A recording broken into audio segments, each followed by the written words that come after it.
साहित्य सरिता में मैं बबीता जायसवाल आप सभी का हार्दिक स्वागत करती हूँ।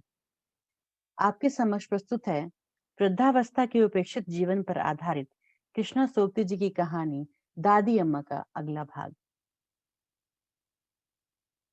मेहरा ने खड़े खड़े चाहा कि सास यह कुछ कहकर और कहती, वे इतनी दूर नहीं उतरी कि इन बातों का जवाब दे। चुपचाप पति के कमरे में जाकर इधर उधर बिखरे कपड़े से सहेजने लगी। दादी अम्मा कड़वे मन से अपनी चारपाई पर जा बैठी। बुढ़ापे की उम्र भी कैसी होती है, जीते जी मन से संग छूट जाता है। कोई पूछता नहीं, कोई जानता नहीं। घर के पिछवाड़े जिसे वह अपनी चलती उम्र में कोठरी कहा करती थी, उसी में आज वह अपने पति के साथ रहती है। एक कोने में उसकी चारपाई और दूसरे कोने में पति की, जिसके साथ उसने अनगिनत बहारें और पतझड़ गुजार दी है। कभी घंटों वे चुपचाप अपनी अपनी जगह पर पड़े रहते हैं। दादी अम्मा बीच बीच में करवट बदलते हुए लंबी सांस लेती हैं। कभी पतली नींद में पड़ी पड़ी वर्षों पहले की कोई भूली बिसरी बात याद आ जाती है, पर बच्चों के दादा उसे सुनते नहीं। दूर कमरों में बहुओं की मीठी दबी दबी हंसी वैसे ही चलती रहती है। बेटियां खुले खुले खिलखिलाती हैं। बेटों के कदमों की भारी आवाज कमरे तक आकर रह जाती है, और दादी अम्मा और पास पड़े दादा जैसे बीत गए वर्षों की दूरी में झूलते रहते हैं। आज दादा जब घंटों धूप में बैठकर अंदर आए, तो अम्मा लेटी नहीं, चारपाई की बाह पर बैठी थी। गाढ़े की धोती से पूरा तन नहीं ढका था। पल्ला कंधे से गिरकर एक और पड़ा था। वक्ष खुला था। आज वक्ष में ढकने को रह भी क्या गया था। गले और गर्दन की झुर्रियां एक जगह आकर इकट्ठी हो गई थी। पुरानी छाती पर कई तिल चमक रहे थे। सिर के बाल उदासीनता से माथे के ऊपर सटे थे। दादा ने देखकर भी नहीं देखा। अपने सा पुराना कोट उतार कर खूंटी पर लटकाया और चारपाई पर लेट गए। दादी अम्मा देर तक बिना हिले डुले वैसी बैठी रही। सीढ़ियों पर छोटे बेटे के पांवों की उतावली की आहट हुई। उमंग की छोटी सी गुनगुनाहट द्वार तक आकर लौट गई। ब्याह के बाद के वे दिन, मीठे मधुर दिन, पांव बार बार घर की ओर लौटते हैं। प्यार सी बहू आंखों में प्यार भर भर कर देखती है, लजाती है, सकुचाती है और पति की बाहों में लिपट जाती है। अभी कुछ महीने हुए, यही छोटा बेटा माथे पर फूलों का सेहरा लगाकर बिहाने गया था। बाजे गाजे के साथ जब लौटा, तो संग में दुल्हन थी। सबके साथ दादी अम्मा ने भी पोतोहू का माथा चूम कर उसे हाथ का कंगन दिया था। पोतोहू ने झुककर दादी अम्मा के पांव छुए थे, और अम्मा लेन देन पर मेहरा से लड़ाई झगड़े की बात भूलकर कई क्षण दुल्हन के मुखड़े की ओर देखती रह गई थी। छोटी बेटी ने चंचलता से परिहास करके कहा था, दादी अम्मा, सच कहो, भैया की दुल्हन तुम्हें पसंद आई? क्या तुम्हारे दिनों में भी शादी ब्याह में ऐसे ही कपड़े पहने जाते थे? कहकर छोटी बेटी ने दादी के उत्तर की प्रतीक्षा नहीं की और हंसी हंसी में किसी और से उलझ पड़ी। मेहरा बहू बेटे को घेर कर अंदर ले चली। दादी अम्मा भटकी भटकी दृष्टि से वे अनगिनत चेहरे देखती रही। कोई पास पड़ोसन उसे दिखाई नहीं दी। बधाई हो अम्मा, सोने सी बहू आई है। शुक्र है उस मालिक का, तुमने अपने हाथों छोटे पोते का भी गाज संवार दिया। अम्मा ने सिर हिलाया। सचमुच आज उस जैसा कौन है। पोतों की उसे हौस थी, आज पूरी हुई। पर काज संवारने में उसने क्या किया? किसी ने कुछ पूछा? किसी ने कुछ पूछा नहीं तो करती भी क्या? समधियों से बातचीत, लेन देन, दुल्हन के कपड़े गहने, ये सब मेहरा के अभ्यस्त हाथों से ही तो हो रहा था। घर में पहले दो ब्याह हो जाने पर अम्मा से सलाह सम्मति करना भी आवश्यक नहीं रह गया था। केवल कभी कभी कोई नया गहना गढ़वाने या नया जोड़ा बनवाने पर मेहरा उसे सास को दिखा भर देती थी।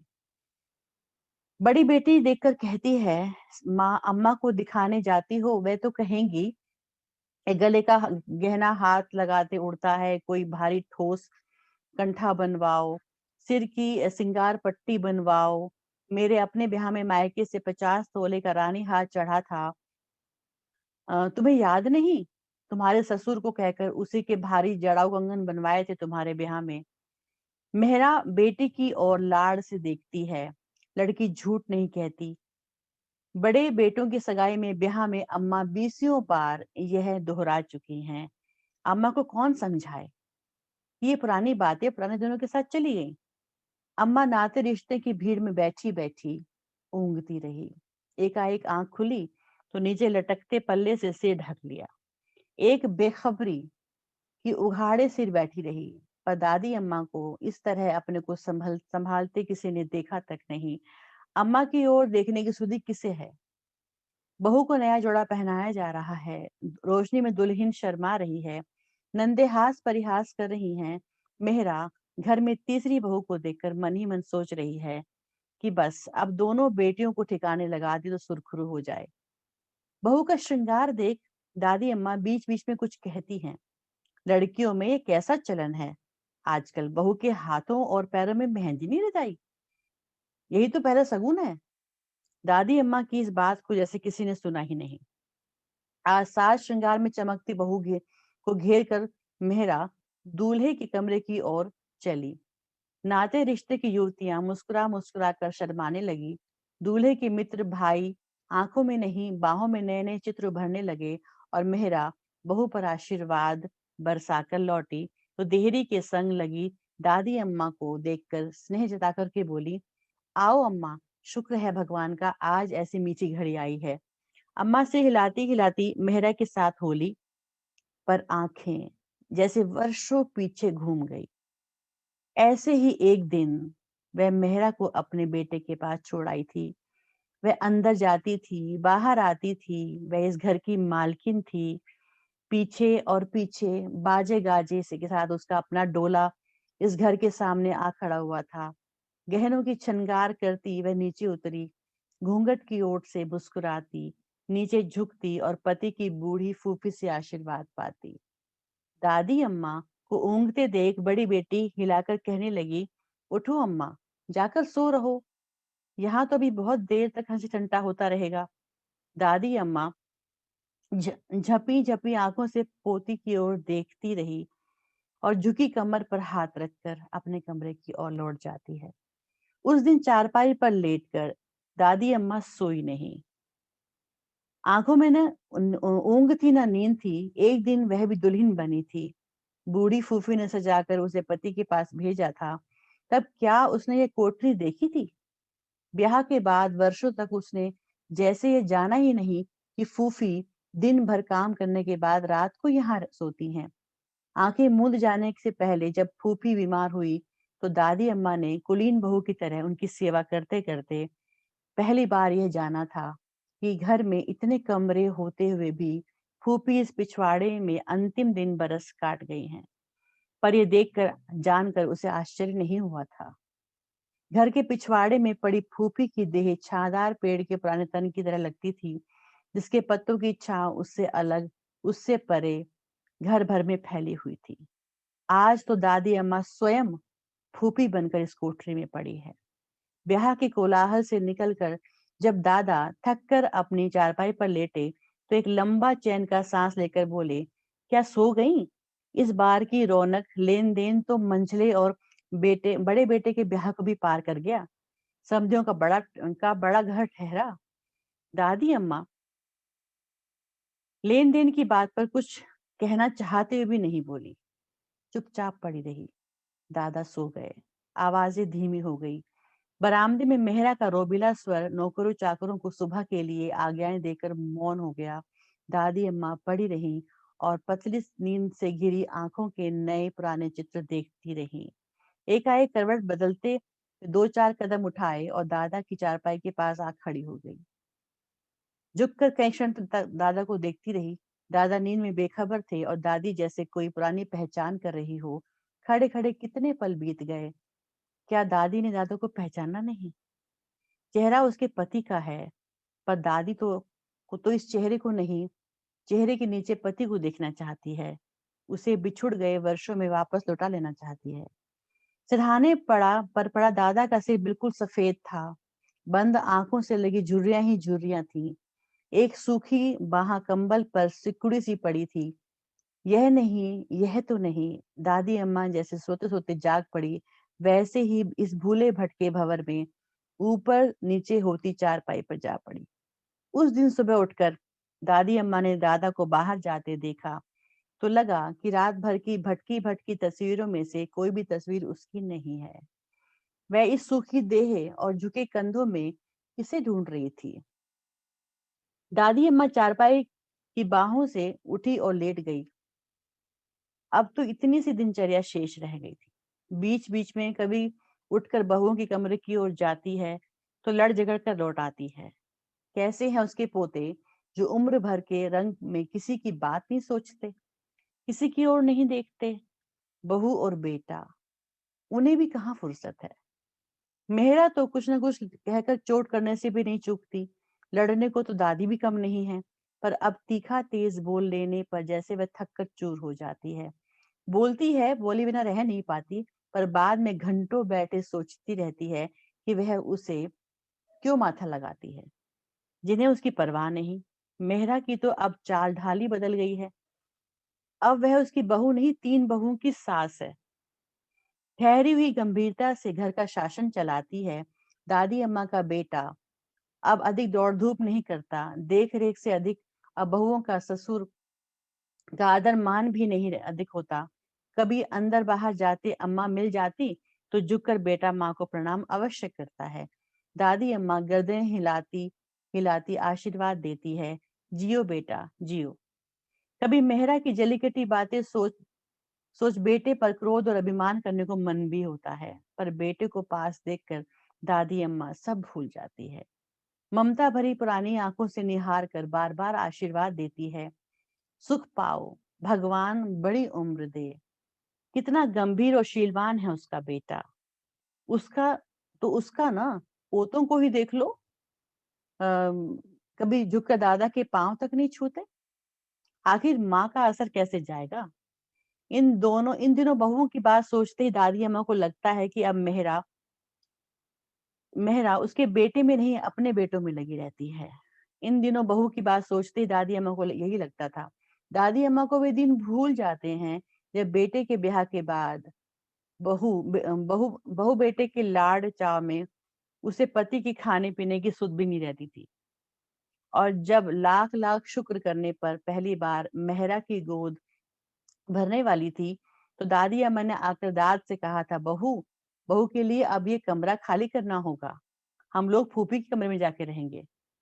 दादा ने एक भरपूर नजरों से दादी की अम्मा की ओर देखा था, जैसे वह बीत गए वर्षों को अपनी दृष्टि से टटोलना चाहते थे। फिर सिर पर हाथ फेरते फेरते, क्या बेटे, कमरा बहू के लिए ठीक नहीं है? नाहक क्यों ये सब कुछ उल्टा सीधा करवाती हो? दादी अम्मा ने हाथ हिलाकर कहा, ओहो, तुम समझोगे भी, बेटे के कमरे में बहू को रखूंगी तो बेटा कहाँ जाएगा? उल्टे सीधे की फिक्र तुम क्यों करते हो? मैं सब ठीक कर लूंगी। और पत्नी के चले जाने पर दादा बहुत देर बैठे बैठे भारी मन से सोचते रहे कि जिन वर्षों का बीतना उन्होंने आज तक नहीं जाना, उन्हीं पर पत्नी की आशा विराम बनकर आज खड़ी हो गई है। आज सचमुच ही उसे उलटफेर की परवाह नहीं है। इस कमरे में बड़ी फूफी उनकी दुल्हन को छोड़ गई थी। उस कमरे को छोड़कर आज वह फूफी के कमरे में जा रहे हैं। क्षण भर के लिए, केवल क्षण भर के लिए उन्हें बेटे से ईर्ष्या हुई और उदासीनता में बदल गई। और पहली रात जब वह फूफी के कमरे में सोए, तो देर तक गए भी पत्नी बहू के पास से नहीं लौटी। कुछ देर प्रतीक्षा करने के बाद उनकी पलकें झपी, तो उन्हें लगा कि उनके पास पत्नी नहीं, फूफी का हाथ है। दूसरे दिन मेहरा की गोद भरी थी, बेटा हुआ था। घर की मालकिन पति की बात जानने के लिए बहुत उत्सुक थी। कुछ दिन से दादी अम्मा का जी अच्छा नहीं।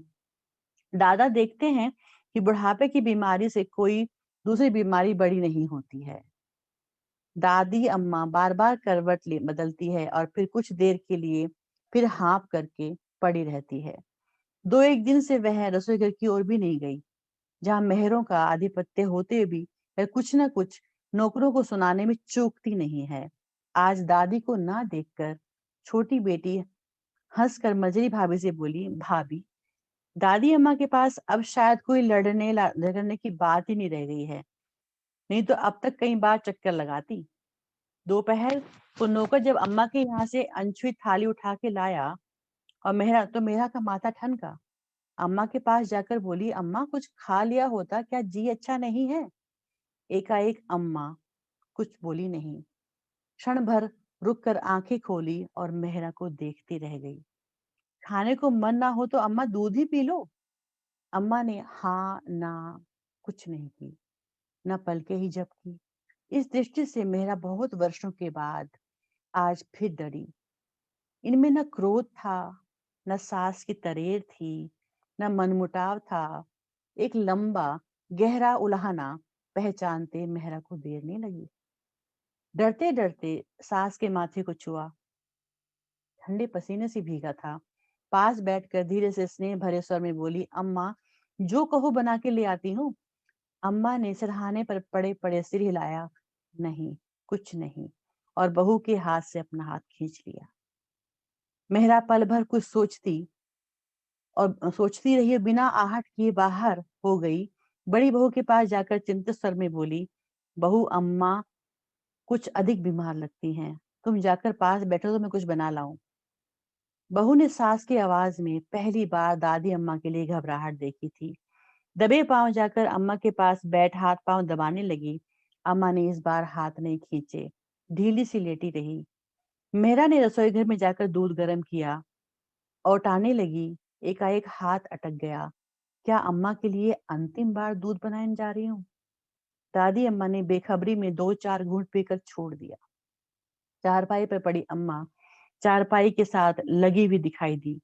कमरे में कुछ अधिक सामान नहीं था। सामने के कोने में दादा का बिछोना बिछा था। शाम को दादा आए तो अम्मा के पास बहू और पुतोहू को बैठे देख पूछा, अम्मा तुम्हारी रूठ कर लेटी हैं क्या? मेहरा ने अम्मा की बाह आगे कर दी। दादा ने छूकर होले से कहा, जाओ बहू, बेटा आता ही होगा, उसे डॉक्टर को लिवाने भेज देना। मेहरा ससुर के शब्दों को गंभीरता से जानते हुए चुपचाप बाहर हो गई। बेटे के साथ जब डॉक्टर आया तो दादी अम्मा के तीनों पोते भी वापस आ खड़े हुए।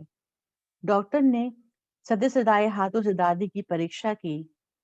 जाते जाते दादी के बेटे से कुछ कहा, कुछ ही घंटे और। मेहरा ने बहुओं को धीमे स्वर में आज्ञाएं दी और बेटों से बोली, बारी बारी से खा पी लो और पिता और दादा को भेज देना। अम्मा के पास से हटने की पिता और दादा की बारी नहीं आई उस रात। दादी ने बहुत जल्दी की। डूबते डूबते हाथ पांवों से छटपटाकर एक बार आंखें खोली और बेटे और पति के आगे बाहें फैला दी, जैसे कहती हो, मुझे तुम जकड़ रखो, मुझे तुम पकड़ रखो। दादी का श्वास उखड़ा, दादा का कंठ जकड़ा और बेटे ने मां पर झुककर पुकारा, अम्मा अम्मा, सुन रही हूँ बेटा, तुम्हारी आवाज पहचानती हूँ। मेहरा सास की ओर बढ़ी और ठंडे हो रहे पैरों को छूकर याचना भरी दृष्टि से दादी अम्मा को बिछुरती आंखों से देखने लगी। बहू को रोते देख अम्मा की आंखों में क्षण भर का संतोष झलका, फिर वर्षों की लड़ाई झगड़े का आभास उभरा। द्वार से लगी तीनों पोतों की बहुएं खड़ी थी। मेहरा ने हाथ से संकेत किया। बारी बारी दादी अम्मा के निकट तीनों झुकी। अम्मा की पुतलियों में जीवन भर का मोह उतर आया था। मेहरा ने उलझा कड़वापन ढीला हो गया था। चाहा कि कुछ कहे, पर छूटते तन से दादी अम्मा होठों पर कोई शब्द ही नहीं खींच पाई। अम्मा, बहुओं को आशीष देती जाओ। मेहरा के गीले कंठ में आग्रह था, विनय थी। अम्मा ने आंखों के झिलमिलाते पर्दे में से अपने पूरे परिवार की ओर देखा। बेटा, बहू, पोते, पोतहू, पोतियां, छोटी पोतोहू की गुलाबी ओढ़नी जैसे दादी के तन मन पर बिखर गई। उस ओढ़नी से लगे गोरे गोरे लाल लाल बच्चे, हंसते खेलते, भोली किलकारियां। दादी अम्मा की धुंधली आंखों में से सब मिट गया, सब पूछ गया। केवल ढेर से अगणित बच्चे खेलते रह गए, उसके पोते, उसके बच्चे। पिता और पुत्र ने एक साथ देखा। अम्मा जैसे हल्के से हंसी, हल्के से। मेहरा को लगा अम्मा बिल्कुल वैसे हंस रही है जैसे पहली बार बड़े बेटे के जन्म पर वह उसे देखकर हंसी थी। समझ गई, बहुओं को आशीर्वाद मिल गया। दादा ने अपने सिकुड़े हाथ में दादी का हाथ लेकर आंखों से लगाया और बच्चों की तरह बिलक बिलक कर रो पड़े। रात बीत जाने से पहले दादी अम्मा बीत गई। अपने भरे पूरे परिवार के बीच वह अपने पति, बेटे और पोतों के हाथों में अंतिम बार घर से उठ गई। दाह संस्कार हुआ और दादी अम्मा की पुरानी देह फूल हो गई। देखने सुनने वाले बोले, भाग्य हो तो ऐसा फलता फूलता परिवार। मेहरा ने उदास उदास मन से सबके लिए नहाने का सामान जुटाया, घर बाहर धुलाया। नाते रिश्तेदारों पास पड़ोस अब तक लौट गए थे। मौत के बाद रूखी सहमी सी दोपहर, अनचाहे मन से कुछ खा पी कर घर वाले चुपचाप खाली हो बैठे। अम्मा चली गई, पर परिवार भरा पूरा है। पोते थक कर अपने अपने कमरों में जा लेटे। बहुएं उठने से पहले सास की आज्ञा पाने को बैठी रही। दादी अम्मा का बेटा निढाल होकर कमरे में जा लेटा। अम्मा की खाली कोठरी का ध्यान आते ही मन बह आया। कल तक अम्मा थी तो सही उस कोठी में। रुआसी आंखें बरस कर झुक आईं। सपने में देखा, नदी किनारे घाट पर अम्मा खड़ी है और अपनी चिता की ओर जलते देख रही है। कहती है, जाओ बेटा, दिन ढलने को आया है, अब घर लौट चलो। बहू राह देख रही होगी, जरा संभल कर जाना। बहू से कहना बेटियों को अच्छे ठिकाने लगाए। दृश्य बदला। अम्मा द्वार पर खड़ी है, झांक कर उसकी ओर देखती है। बेटा, अच्छी तरह कपड़ा ढककर सो। हाँ बेटा, उठो तो, कोठरी में बापू को मिलाओ। यह बिछो उनसे न झेला जाएगा। बेटा, बापू को देखने जाना। तुम्हारे बापू ने मेरा हाथ पकड़ा था और उसे अंत तक निभाया, पर मैं ही छोड़ चली। बेटे ने हड़बड़ाकर आंखें खोली। कई क्षण द्वार की ओर देखते रह गए। अब कहाँ आएगी अम्मा इस देहरी पर। बिना आहट किए मेहरा आई। रोशनी की चेहरे पर अम्मा की याद नहीं, अम्मा का दुख था। पति को देखकर जरा सी रोई और बोली, जाकर ससुर जी को तो देखो। पानी तक मुंह नहीं लगाया। पति खिड़की में से कहीं दूर देखते रहे, जैसे देखने के साथ कुछ सुन रहे हों। बेटा, बापू को देखते रहना। तुम्हारे बापू ने तो अंत तक संग निभाया, पर मैं ही छोड़ चली। उठो। मेहरा कपड़ा खींचकर पति के पीछे होली। अम्मा की कोठरी में अंधेरा था। बापू उसी कोठरी के कोने में अपनी चारपाई पर बैठे थे। नजर दादी अम्मा की चारपाई वाली खाली खाट पर पड़ी थी। बेटे को आया जान हिले नहीं। बेटे को आया जान के हिले नहीं। बापू उठो, चलकर बच्चों में बैठो, जी संभलेगा। बापू ने सिर हिला दिया। मेहरा और बेटे की बात बापू को मानो सुनाई ही नहीं दी। पत्थर की तरह बिना हिले डुले बैठे रहे। बहू, बेटा, बेटे की माँ, खाली दीवारों पर अम्मा की तस्वीरें ऊपर नीचे होती रहीं। द्वार पर अम्मा घूंघट निकाले खड़ी है। बापू को अंदर जाते देख शर्माती है और बुआ की ओट हो जाती है। बुआ स्नेह में हंसती है, पीठ पर हाथ फेर कर कहती है, बहू मेरे बेटे से कब तक शर्माओगी। अम्मा बेटे को गोद में लिए दूध पिला रही है। बापू घूम फिर कर फिर पास आ खड़े होते हैं। तेवर चढ़े, तीखे बालों को फीका बनाकर कहते हैं, मेरी देख रेख अब सब भूल गई हो, मेरे कपड़े कहाँ डाल दिए। अम्मा बेटे के सिर को सहलाते सहलाते मुस्कुराती है और बापू की आंखों में भरपूर देखती है। कहती है, अपने ही बेटे से प्यार का बंटवारा कर झुंझलाने लग गए। बापू इस बार झुंझलाते नहीं, झिझकते हैं। फिर एकाएक दूध पीते बेटे को अम्मा से लेकर चूम लेते हैं। मुन्ने के पतले नरम होठों का दूध की बूंद अब भी चमक रही है। बापू अंधेरे में अपनी आंखों पर हाथ फेरते हैं। हाथ गीले हो जाते हैं। उनके बेटे की माँ आज नहीं रही। तीनों बेटे दबे पांव जाकर दादा को झांक आए।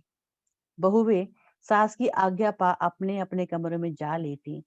बेटियों को सोता जान मेहरा पति के पास आई और सिर दबाते दबाते प्यार से बोली, अब हौसला करो।